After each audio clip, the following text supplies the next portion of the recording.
as in the case of the Great Isaiah Scroll, indicate anything in any particular direction based on a bunch of paratextual features that we can compare. Because that was one of the parts of the conversation that I just wasn't sure what to make of. But like that slightly larger gap there, it's like, is that just a halftime break? Or what's going on there?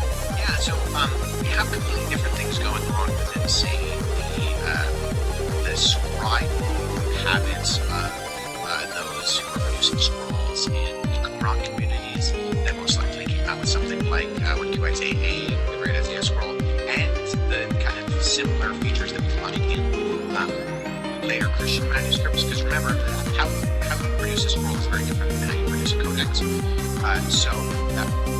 And if people are interested in this, Dr. John Mead and I did a video on my channel where he actually outlined some of the recent research that's done to explain some of these gaps in the bottom of the manuscript. Actually, there's been some really interesting research done that basically shows that whenever the exemplar previous manuscript described that was produced by QSAA had, there are those gaps at the bottom of the page, and how they consistently correspond throughout the scroll indicate that the scribe was copied from a manuscript that has consistent layer marks from being put back on the shelf. And so where they are coincides with just picking up a scroll on and off the shelf where it would have actually worn down.